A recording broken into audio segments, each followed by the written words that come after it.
Excellent. All right, good morning, everyone. We'll get started. Thank you all for attending the meeting. It's a busy time of the semester. So today is actually the second cohort meeting we have. We met a few who are only available Thursdays yesterday, and then we're meeting the rest today.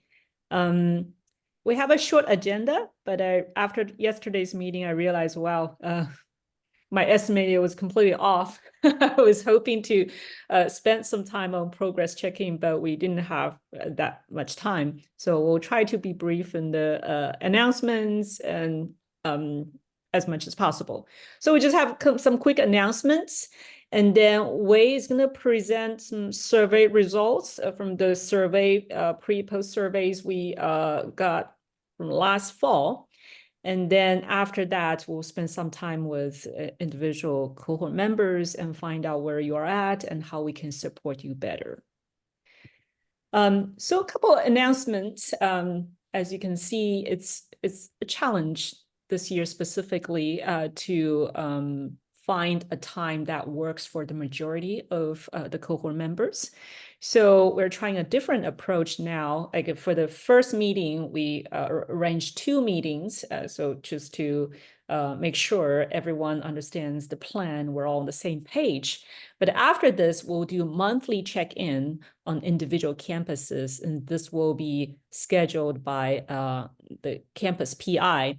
And knowing that the next month is March is the spring break month, and we have literally four campuses involved in the study, and they have different spring break schedules, which is why it's going to be impossible to find a one time that works for everybody. And plus March is the time that many of us will be conducting the XR experimentation. So that's why we think one-on-one planning and follow-up meetings on individual campuses will be more beneficial for our cohort members. So the PIs will reach out to you. And then the next event is our Friday, April 12th. This is already on your calendar. It's the STEMnet Alex XR webinar organized by Frank's office through the CSU Chancellor's office. And it's from 11 a.m. to 12 p.m. We have very limited time. And in addition to the project team's presentation, we will have a few cohort members from different campuses to share their experience. We have a few members in mind because they have more completed results to share, so we will reach out to those members.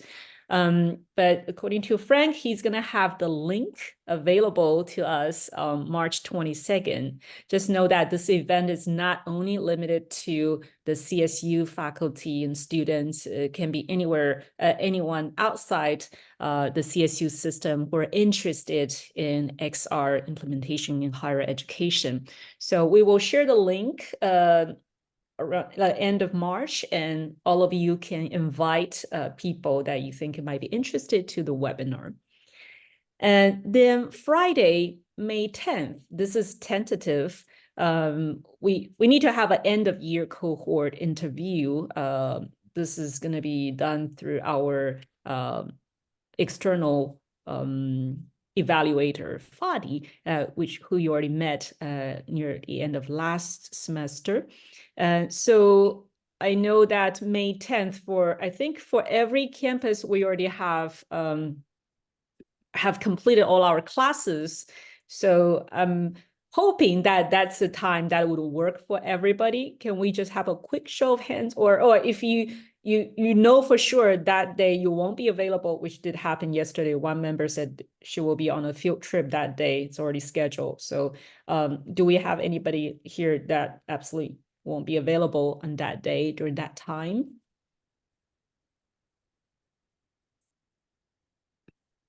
Looks like everybody's good. Okay, so we may actually move forward with that. And I'll have Fadi set up the Zoom link, and I'll share with everyone. We'll have it on your calendar as soon as possible. And then the next big event is our end of the project celebration. That's Friday, May 31st, Alice XR Summer Symposium at Fresno State. So for many of you outside of town, that requires some travel arrangements, you will need to come a day ahead, May 30th, Thursday, and stay at least one night here, and then attend the full day event on May 31st. And we're hoping that as many cohort members possible that can be available for this event, and the travel reimbursements that will be done through individual campuses. Just know that your travel will be covered. If you're not traveling internationally or for conferences, we hope that you can make an effort to come visit us in Fresno. We hope that we will have probably around 50 or a little more attendees, including our cohort members, guest speakers, and potentially some graduate students. We'll have presentations, panel discussions, and poster session. So as part of the mandatory requirements for all cohort members, you need to provide a poster, deliver a poster in the end. But especially for those who are going to be here in person for the poster session, we have a deadline, poster submission deadline, Friday, May 10th. This gives us enough time, print out everything, and especially school is finishing up literally the week after that. So we know most of you probably have other plans. So we want to get that done before school ends. I will send out specific instructions for the poster, and we can have a Q&A session like probably March, April for those of you who have questions about the poster. But May 10th is the time that we hope everyone can send us the file, and all the printing will be done on our end, so you don't have to worry about that. Anything you'd like to add, Wei, on the symposium? Not really at this point. We're still trying to figure out logistics there, and we hope to give some unique experiences. And more importantly, I think it really is trying to, a little celebration about everybody go through the cohort experience, but also a little like, looking into the future. We as the seeds, right, in the CSU system, how can we actually collectively make a voice that our administrators will listen to? And then if we want to continue to implementing, what kind of support can we get? Louis and I have been supporting our cohort members from cohort A and B and some other members across campus.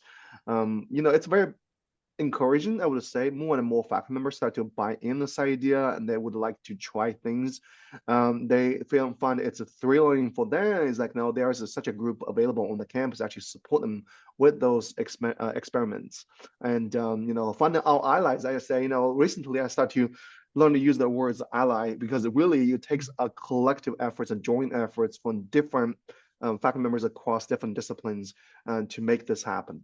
So I would love to have you guys coming in discussion and have, sort of figure out a way or road forward. What's the pathway can we actually take in order to get there?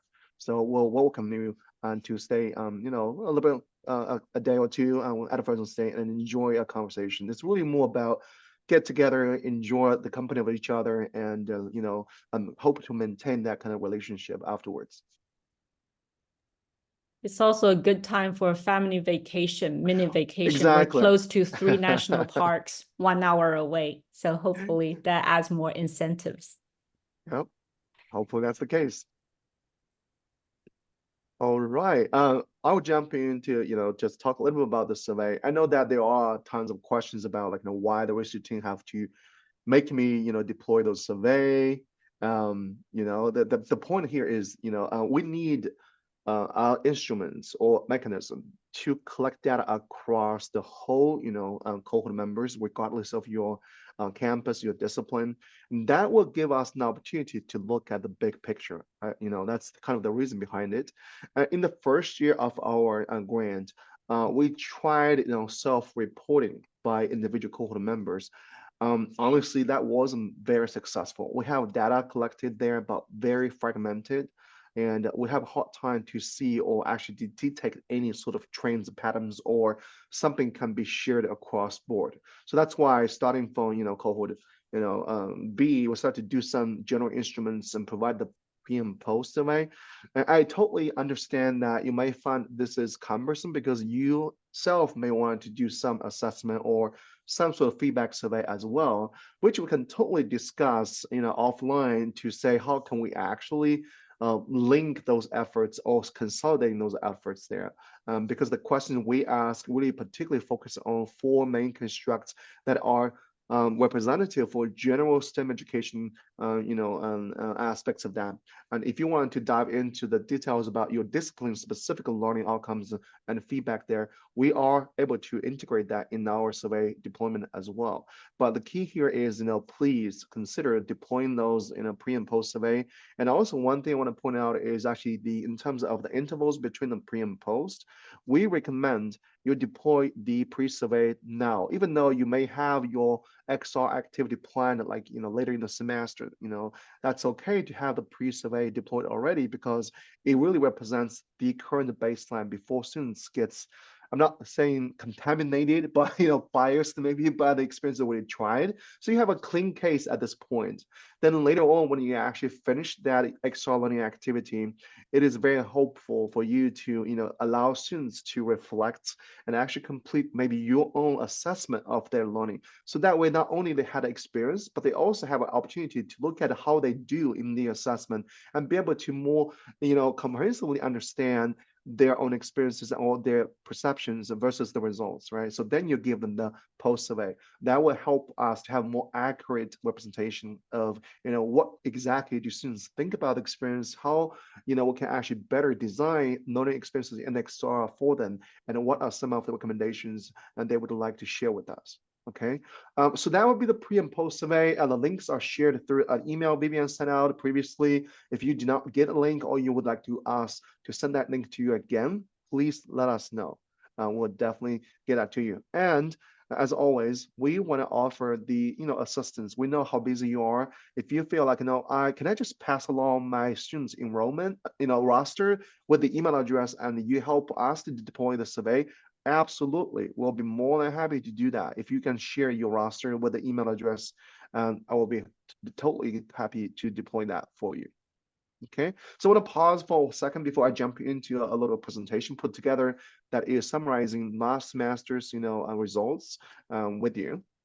Any questions so far for that survey or events in general?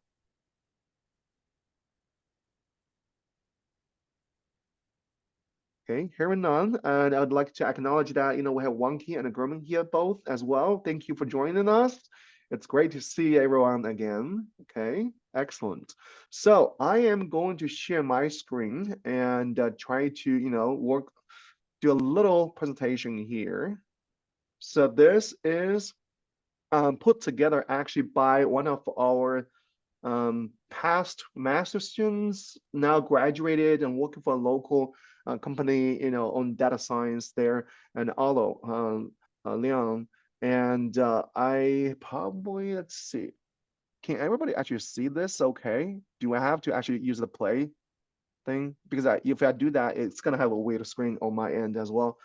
Um, if everybody's okay with this, I would just move ahead and just move the slides forward, okay? Or maybe later, let me try this, see if actually it works. Okay, so the screen looks to, okay, so the screen you're looking at is not a background screen, right? You're looking at a front screen, right? Okay, Yes, perfect. looks good. Okay, excellent. So this is, remember that last semester we tried, a couple of classes, I think it's a total of 6 classes, had the trial, and we were able to deploy the survey, get some data there. So I'll put together a nice presentation to just share with you, how does the data look like? What can we actually learn from that data, and what else can be done this semester differently to to even enhance the data collection to make more meaningful findings out of this. So a total of 504 responses across 4 campuses and 6 courses were collected. However, among those responses there, quite nearly half of those data points are not valid. So we were only able to obtain 255 valid responses, which will be included in the final analysis there. I'm going to explain now why those other responses were not valid.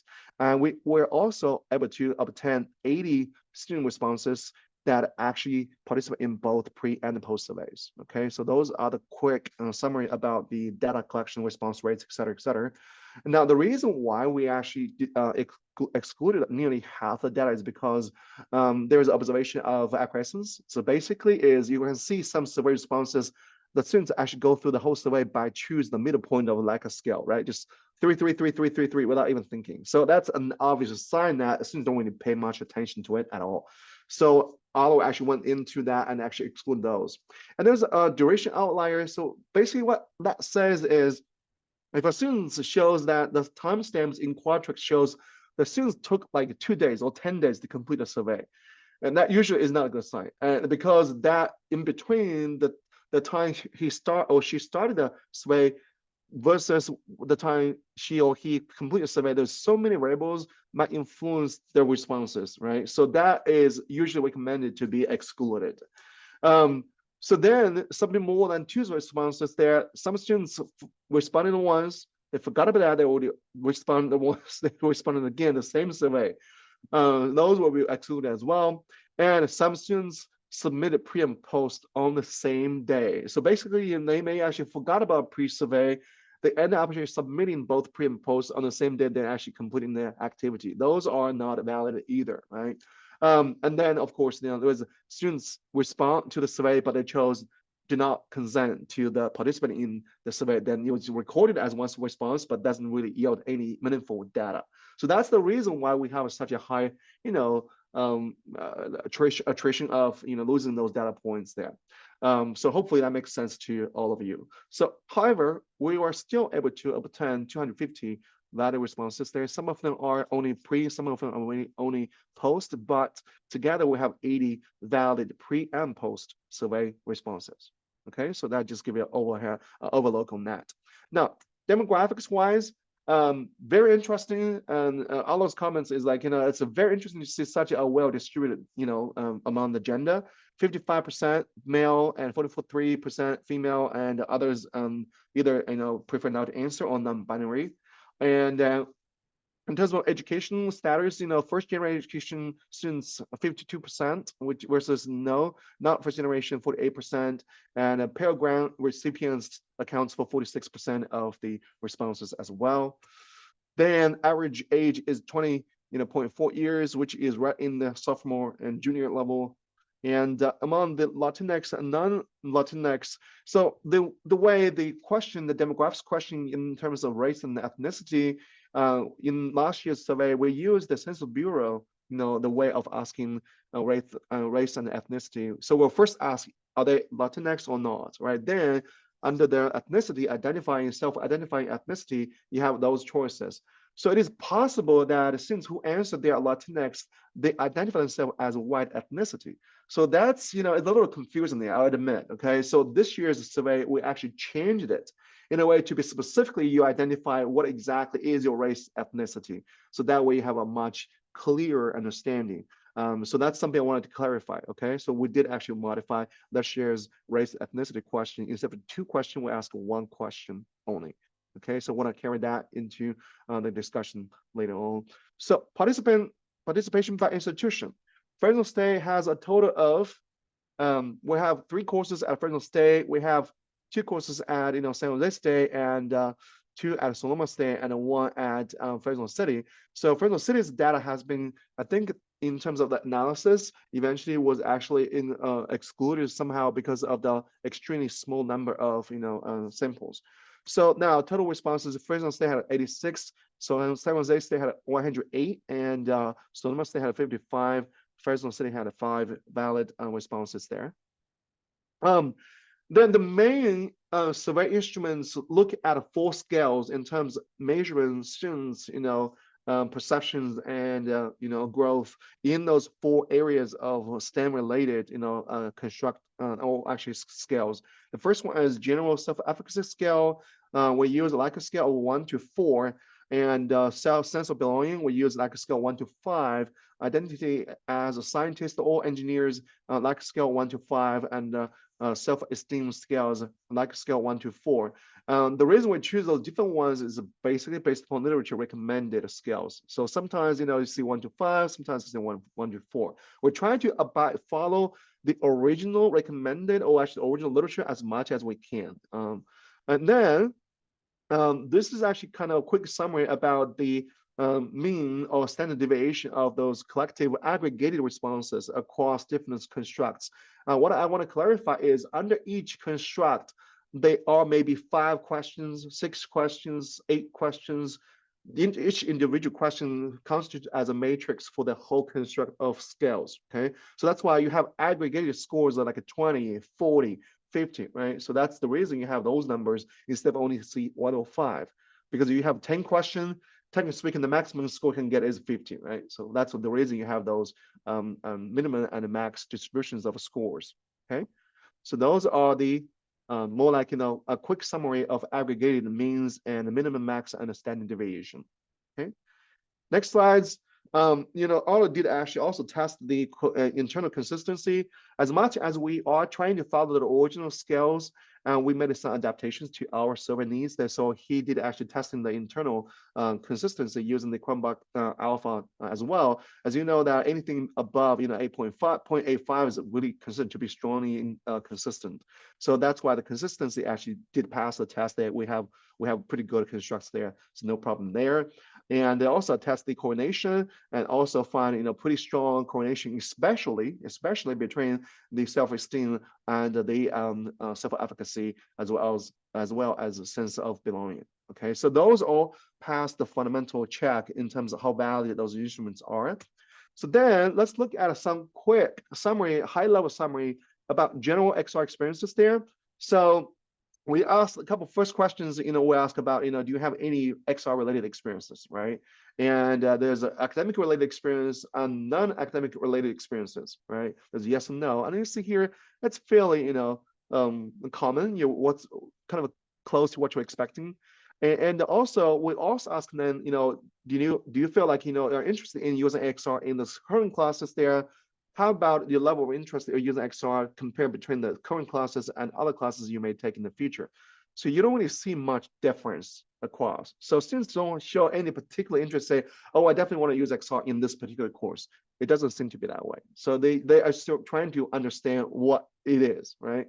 So then we also, combined to show if the prior XR experience had an influence on their sense of belonging, self-efficacy, identity of scientists and engineers, or self-esteem. You don't really observe any differences that prior exposure to XR actually have impacts on those constructs at all. So basically, regardless whether or not I have XR experiences there,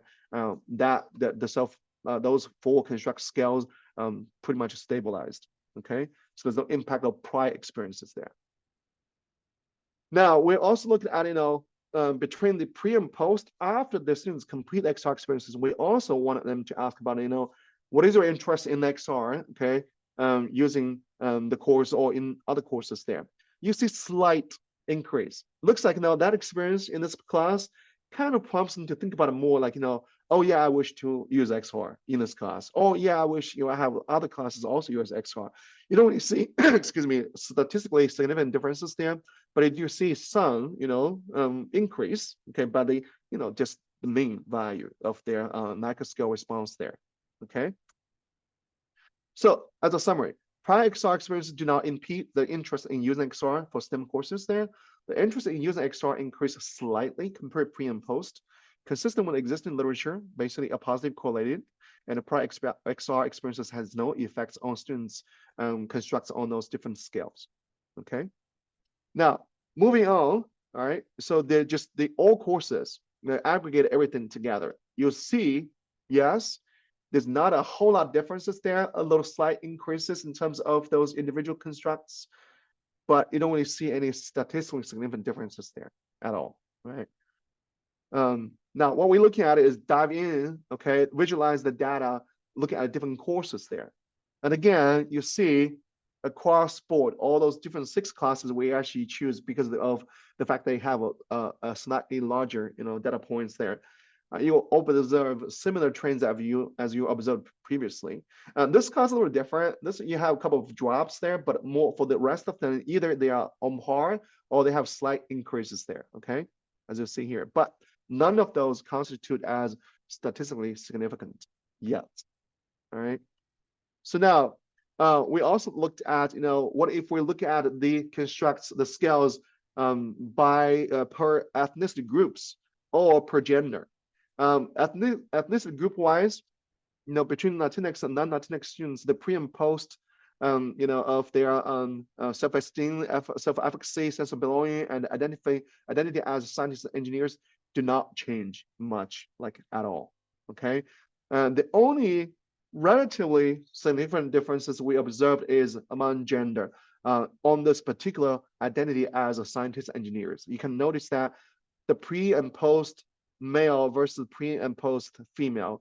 So the male tend to have a higher score on that identity as engineers or scientists versus the female has a relatively lower score compared with that. Okay, that's the only one we notice some, differences there. Even this are still regarded as, not like super significant. Okay, so what can we get out of this? That's a question I want to ask afterwards there. Let me finish this. The last question also did ask two quantitative question and qualitative question there. The first question, qualitative question that he asked was, could you please suggest a few STEM subjects that would like to see XR integrated? In the pre, they had 122 incidences. So the 122 incidents doesn't mean there are 122 different, subjects. It's just saying there's 122, incidents being brought up by students. For instance, 10 students may all brought up biology, okay, but that's count as 10 incidences anyways. And not all students are required to complete this question either. But if you can see the pre and post there, the incidences are pretty much similar. The counts are similar. So they have showed equal or at least similar enthusiasm about, okay, yeah, I think XR can be used in those subjects or these courses, etc. Okay. Second question is more about, in a couple of sentences, please tell us how you feel about using XR in the classroom. Based upon responses there, Alo actually had a 3 classification and clusters for the students' responses there. One is positive, basic example, like it seems like it could have a useful implications for learning hands-on in a different way, right? There are responses are more like a mixed feeling, right? It says, it will be a new experience. I'm concerned I will feel lost at first. I usually pick up things quickly, so the outcome should be interesting, right? Still neutral, not really showing resent or actually huge passion either. But there's some negative ones. Says I was excited at first, but after completing this experiment, I sort of don't like it. I prefer the impersonal or actually traditional way of doing things, right? However, among those different classifications, the positive classification obviously is the dominant one, right? Most students have very positive comments leaning towards using XR. And the mixed one is a little in the middle, but negative one is only 2. There's only 2 comments are fairly negative. Now, when I look at this data, I ask all of those questions immediately. How can the qualitative dominantly positive, responses like using XR in the classroom do not translate into actual perceived gains in those constructs? That's a question I want you to carry that, in your mind as well. What's missing there, right? We have, generally speaking, anecdotally, students say, oh yeah, I like this experience. It's very positive. I think it's going to be great and wonderful. Yet when you measure them, if you go back to slides, measure those, you don't really see much differences there, right? Is it because the impact, the information too small, or the duration is too short, or basically, maybe those are not the best, construction we'll use to measure, impacts of intervention. So that's the question I want to ask you, to think about. So that's really, the final slides. One trying to show a few limitations we identified. Well, first is the lack of statistical power, right? We don't really have enough N or the useful, data points and what we need. A minimum of 54 participants to have a median effect size in specific courses. We would like to even have, 54 like responses for each course. That would be ideal. Unfortunately, we don't have that luxury have larger size class, available. And then the interval between the post was not defined. To me, I think that's the biggest sort of concern related to the validity of the data we collected last semester, is because we do not have a clear guidance in terms of, what is the recommended interval between the pre and post, or depends on the duration of the activity itself. When students should, answer the pre, when students should answer the post. That's a question I think, last semester we're trying to address that more proactively, right? Um, so that's really it. That's all I got, and I want to pause there, and I want to see if anyone has any questions or any comments on this, and maybe some recommendations, etc.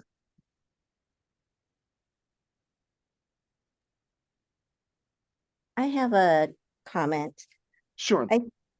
I think that maybe just having one XR experience in class isn't enough for the students to make a really good judgment for themselves of whether or not they like or want more of these experiences.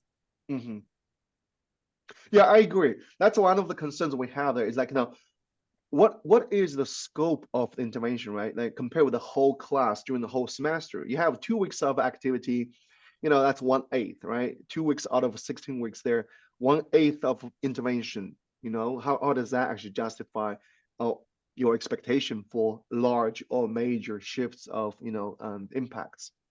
That, yeah, I agree with you 100%, Leon, on that. Gurman Gorman, raised yeah, hand. you're having hands up. Yes, could you go back to the previous slide, please?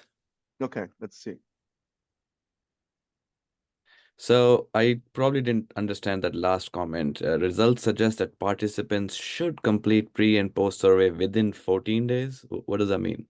So what I'll find in the literature, he found some recommendations in terms of when the pre and post survey is supposed to be conducted there, and that is because based upon the fact that most of our faculty members implementing those experiments within the 2 weeks range.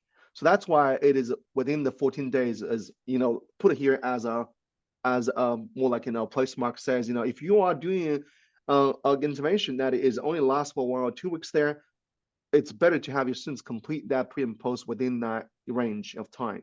However, this is not generalizable to several cases we are supporting this semester. We are supporting 2 faculty members on our campus.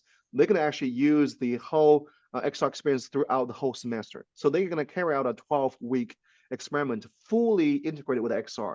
So that definitely does not, apply to this particular recommendation here. It's based upon the most of the classes we observed last semester that only have 1 or 2 weeks of activity design. Does this suggest that we should try to target our pre-survey before giving the XR activities right Correct. before? And Correct.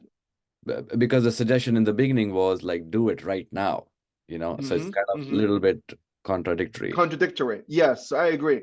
But because we, I think one of the key things, in my opinion, I did actually have a conversation with Otto there, based upon the literature found this, but I think, I had a conversation with one of the professors here, is before we actually have the students actually do the actual learning activity, we actually recommended one more thing, is have students play with the device, not doing the activity. So you have the students actually get the hands-on on the device, not do the actual learning activity, but play like a game or whatever it is. So that will actually make this not applicable. So I will actually have students come in my lab, try the play part. So I actually have them fill out the pre-survey before they come to play with the device. Then they start to do the activity.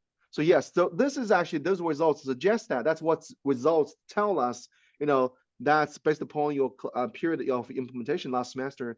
But this semester, if we want to recommend students to do the pre and play and post with the playing training included, I would recommend you deploy the pre-survey now. Then have students try that play, get to know the device, then do activity. That will be my recommendation. But in the event we don't do the play part early enough, it's okay to give the pre-survey later?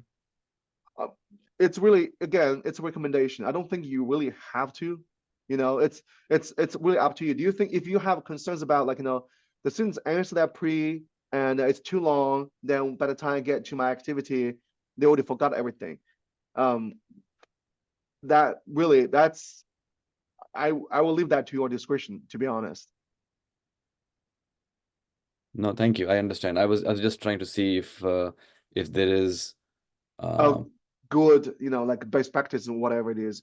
I did a lot of literature review search, and I even asked a couple of research methodists on our campus, education researcher, and they gave different responses.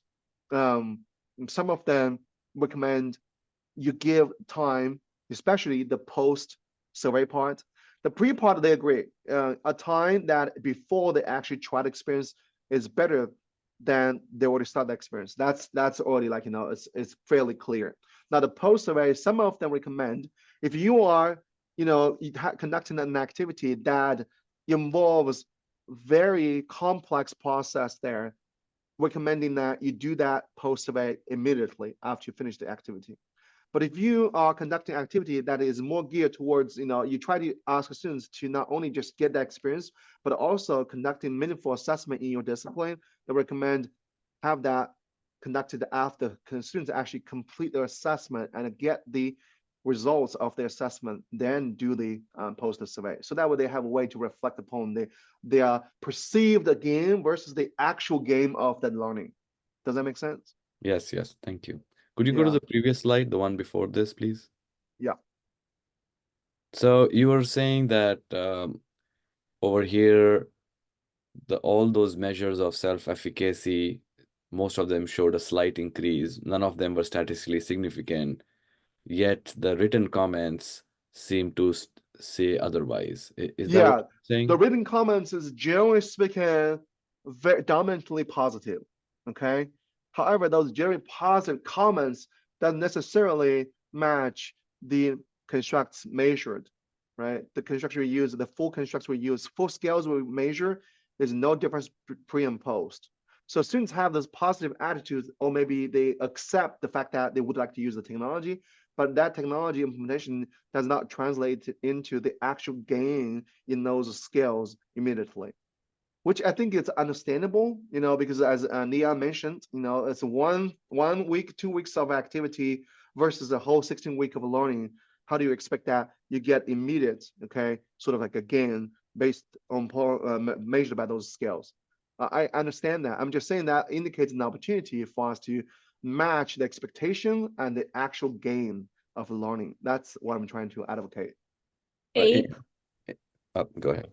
So I assume Abe wanted to address this same question. Yeah, on the right-hand side, we've got a question which is then answered in sentence format.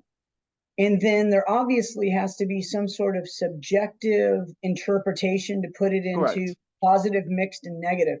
I Right. think that's completely wrong. I think in order for us to gain an actual impression from the users of the XR, we should again have a sliding scale from, say, like 1 to 5.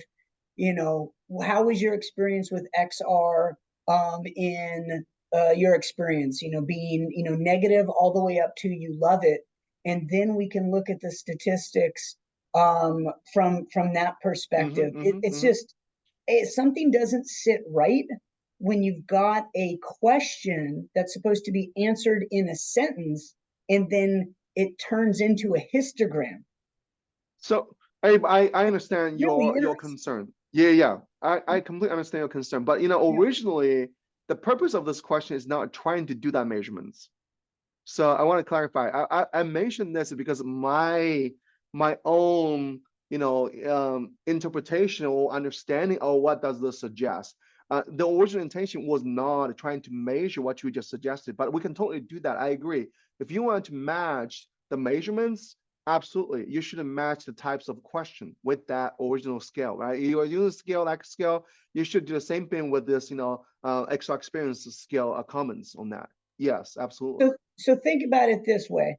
When we've been doing a similar survey for almost 6 years, And we always ask, like, well, how is your experience, you know, in um, your general experience, just how you feel about it.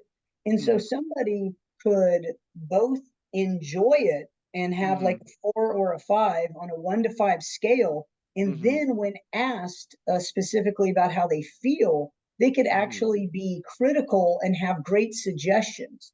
Mhm. And in this particular case, it would be very difficult to kind of deconvolve somebody who Mhm. enjoys the XR experience, but then Mhm. has very good constructive criticism and suggestions to push the learning objectives and the content forward. So it's Mhm.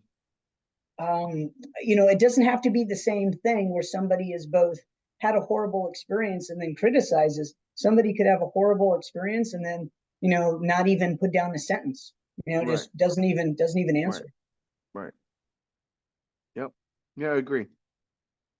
So Well, I but guess. then we did not ask them to, just looking at the question itself, we did not say, do you have any suggestions?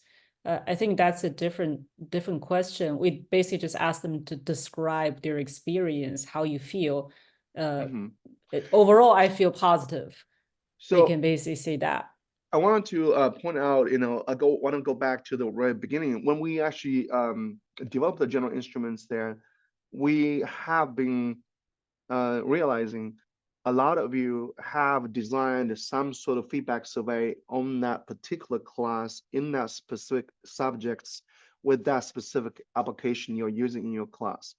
So that's that I wasn't, I wasn't really thrilled by asking those two questions as qualitative question in the instruments itself either. But I said, okay, let's try that. What kind of a response can we get? So what I really want to, I guess, from the project team's perspective, what we truly want to look at really are those four constructs where, four scales where we're emphasizing on, right? The four scales. Those are the four. Now, what I would encourage, I actually had discussed this with all of this morning as well, is there are from the yesterday's meeting. I think Laura expressed concern that she's got like 150 students in that class, chemistry 1B. A total of 4 surveys she was expecting to deploy. That's actually excessive, right? When in one class, 4 surveys, for one experiment. So it's a lot. It's a lot of expectation of students' response rates. So what I would try to see what we can do here is, if you have a set of questions that is dedicated to that specific experiment you're conducting for your class, for that activity, what we can do is we can add a identifier in our current survey, say, which class are you responding the survey for? Then by the moment they choose the class, let's say chemistry 1B, that's Laura's class. Then in addition to answering those scales question there, there's no more other questions. It's just they will be directed to Laura's set of block of question that is dedicated to her class. So technically speaking, we could actually create an additional question block for each one of you for your own experiment. In addition to this, full scales measurements instruments. So that way, when you actually deploy your survey, you don't have to have, 2 additional surveys. We can consolidate them into one survey. It takes a little longer, but at least you don't have to do twice or 3 times, whatever it is. So that's a suggestion or possibility. I don't know if that's something you're willing to try. We can totally get your question. We can internalize that into as using the survey flow function of Qualtrics to divert students from different classes to the dedicated block of questions for that specific class. We can totally do that. I'm not sure if it's actually gonna make your life easier because you don't have to administer 2 surveys. One is for us, one is for yourself. You can just say, go finish the survey. Then that's the way we can grab our data, you can grab your data, and we can share across as well.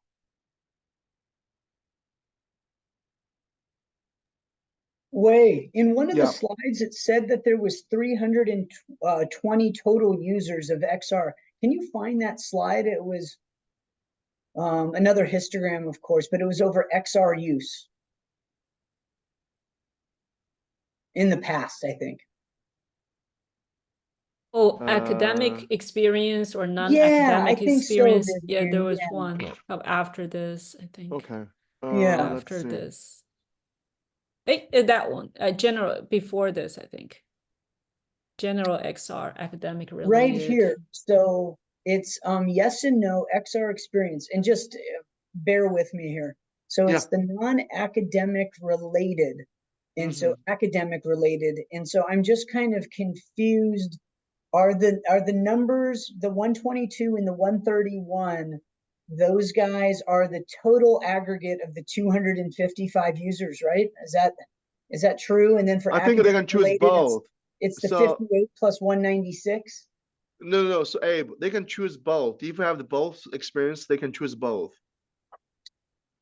So one user may have both academic related XR Right. experiences as well as non-academic related XR experiences. Does that make sense? You can Okay, choose both. because I'm assuming all numbers should add up to 255 because you have 255 people who are accepted for their survey. So I'm just It's trying to not. figure out the numbers. Yeah. Okay. So I think there's one thing I forgot to clarify. So the 255 responses,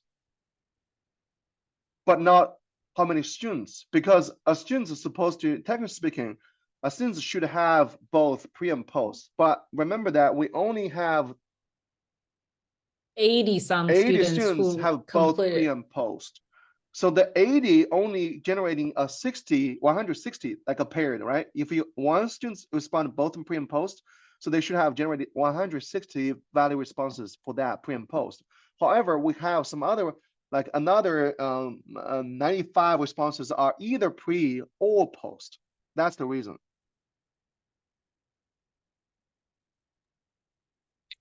Very good. One thing I wasn't even thinking about previously, not sure if everyone what their method is, but for the pre and post survey, in order to incentivize both the pre and post and any of this data taking, to actually put a point total across any of these surveys. It can be something low stakes, like 2 or 3 points, but definitely to have a good Some response rate. incentive.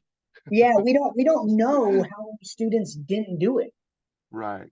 And if there isn't a incentive, then it's almost automatically going to be de-incentivized because they're like, Right. I'm so busy anyway. I have like 3 Exactly. jobs and I'm taking this class. So I Yeah. think it's something that we need to think about, where any surveys related to our XR, it needs to have a positive outcome, point total wise, for the students. And Peter, Leanne, I don't know how your perspective is on that type of thing, but I think it's a reasonable method to make sure that the response rate is high. And I'll open it up for comments if anybody. Yeah. And I want to add to that. I think, sometimes because we know that this is actually a huge effort, especially after that new XR experience, students maybe, psychologically, mentally, they feel like already overloaded. So, to actually convince them to not only just do the activity, but also fill out a survey, some sort of encouragement may be necessary, I would say, argue even,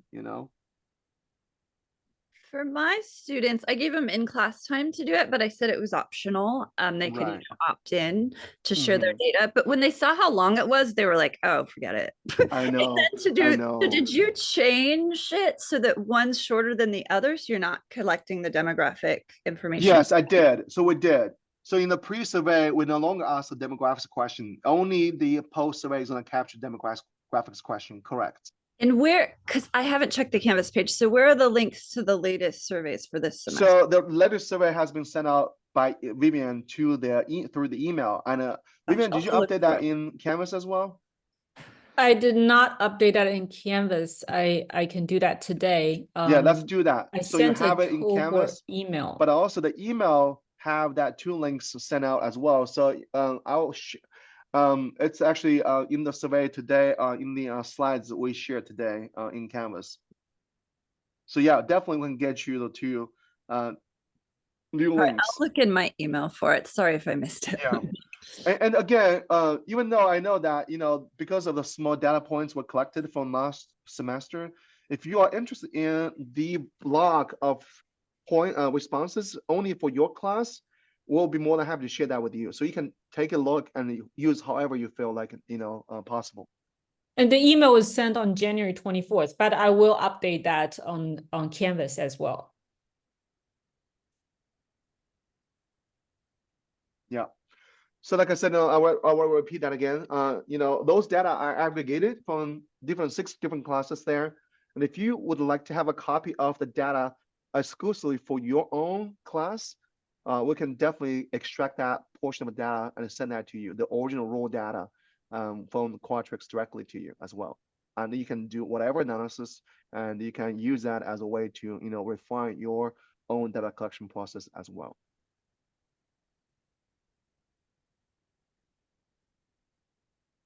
Okay. So I think that's it for the general instruments. And again, I want to offer that, if you have a couple surveys you want to deploy, but you think you can borrow this instruments together, we can actually create a little block based upon your course inputs, then we can actually deploy that way. So you don't have to deploy two surveys. Instead, we just have one survey and two surveys are embedded in one survey. So that could save you time for administration, and it will be able to extract those data to you afterwards.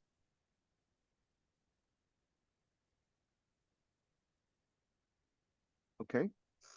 All right, I'll stop sharing, and Vivian, you can take it back. Yeah, I think it would just, well, right now we only have a couple minutes left. Really just wanted to know where everyone's at. If you already have a plan, like which week or month you're going to implement this semester. If your campus PI is aware of that, because like on our campus, for example, we have like 2 faculty literally that want to use it for almost a whole semester. Yeah. That's a lot of coordination because we have to support 2 other faculty members, the current cohort members who have needs. So we need to make it's sure also the very devices encouraging, I are would available to them. Yes, Yeah, yes, it's very definitely. encouraging because one cohort member is from both actually from cohort B. Cohort 1, like Michelle is going to implement it again this fall semester, not this spring, because she does not teach that class in the spring semester, but she is actually implementing that again in the fall semester. So with cohort members continuously trying to further explore and extend the period of the implementation and increase the contents of XR in their current curriculum, to us, it's a huge encouragement. That's a really positive sign that they want to do something. Borrow Vivian's words. Please let your campus PM know. Do you have enough time? Do you have enough devices there? How would you like to carry it out? Do you want to go send the students to the centralized lab like Clever Lab, like the Vital Lab, or do you want to check the devices out to your classroom? I think those are logistic items. If you share that with your campus PI, that will enable us to better help you as well. Well, absolutely, Jackie. Feel free to reach out to us as well when it comes to the survey instruments, whatever it is. You will get support from the whole team, not only just Sarah. So we work as a team. Thank you. Appreciate it. Yeah, thank you. And I know just by looking at the number of classes that we receive responses from last fall, I think it was 6 cohort members, because we also got responses from previous cohort members. Yeah, correct. So apparently there are like 4 cohort members that didn't do the trial, or maybe didn't do a trial that actually involved the pre or post. Yeah, we know for a fact that surveys. for Fresno City colleagues do not get a chance to do because of the purchasing delays, which is unfortunate. Okay. Right, And but they're able to do that this semester, semester. so Yeah, they can get started. So for the ones in this room right now, if you did not do a trial last semester, you may need a little more support this semester because that's actually your first trial, right? And if the ones that had that last semester, if you can share like some of the challenges you had, and we can talk about how we can improve that this semester. Yep. any concerns? I mean, let's take care of the concerns first. Any particular concerns that just burning questions that I run into this dilemma. I just simply don't have a good answer yet. What does the team think? Does anyone have any particular constraints or challenges you're facing that you don't have a solution yet?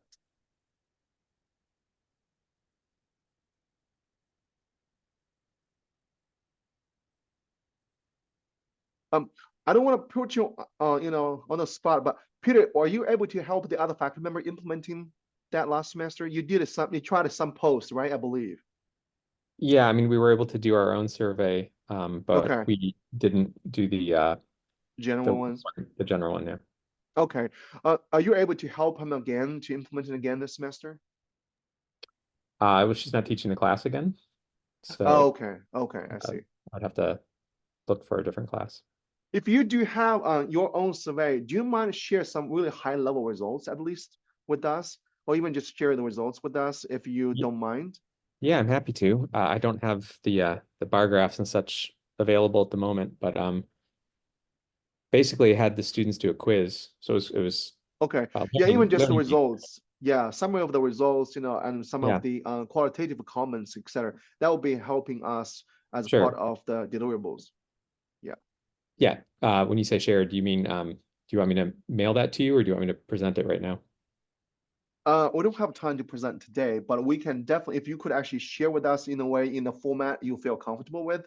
We don't need raw data necessarily. If you have like a very short deliverable, or you can actually wait until you actually create a poster to present at the symposium. That's totally fine as well. Okay. Yep, be great. Thank you. And Leanne, do you have any concerns there? What's the plan for you this semester? So this semester, I'm not teaching the class that I taught last semester that I used the XR in. Okay. So I'm not Last sure. class was geology 6. Judge Geology 6. 6. Okay. So I'll be teaching it in the fall, but Okay. I could do the virtual field trips just in a different class, but would that like mess things Well, up? Yeah, no, I think, you don't really have to force it either. I think you'd rather plan it ahead of time and plan it in a way that it feel natural for you, for the instructor. You think that because you design this activity for a reason, right? You want students to be able to obtain some outcome there. So, and we've been discussing among the PIs, Abe and Sarah, Vivian and I have been discussing about 1 year no cost extension for NSF, which is given by default usually. Okay, so you can totally do a second implementation in the fall semester to still be able to report data, and I will be more than happy to support you as well. Okay, great.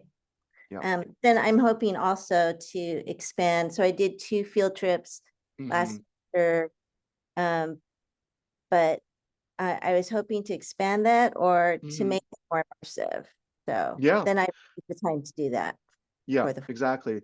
Before, when you actually do plan all that, Abe could actually help you to identify, what's the availability of the lab space there, how much time does each individual student need, and towards what a period of time, duration of time, expecting students to complete activity will be reasonable. You already have to think those through as well, right? I have 3 or 4 field trips there. I give students maybe, 3 weeks of time to complete all that. Then you have the pre and post, designed at a certain point of time. So that way they can get that done. That'd be something you can consider. And we can help you to develop a little timeline as well. Okay, sounds good. Yep. All right, excellent. Looks like everybody is busy. Let's just honor everybody's time. And we are, again, here to help. And reach out to us, and we'll bug you as well, of course, for communications, trying to set up one-on-one meetings, and also logistics for the upcoming events. We would love to have all you participate in those events as well. Okay. Thank you, everybody. Have a good weekend. All right. Thank Have a you. great Bye. weekend, everyone. Take care. See ya. Abe, can you wait for a sec? Yeah.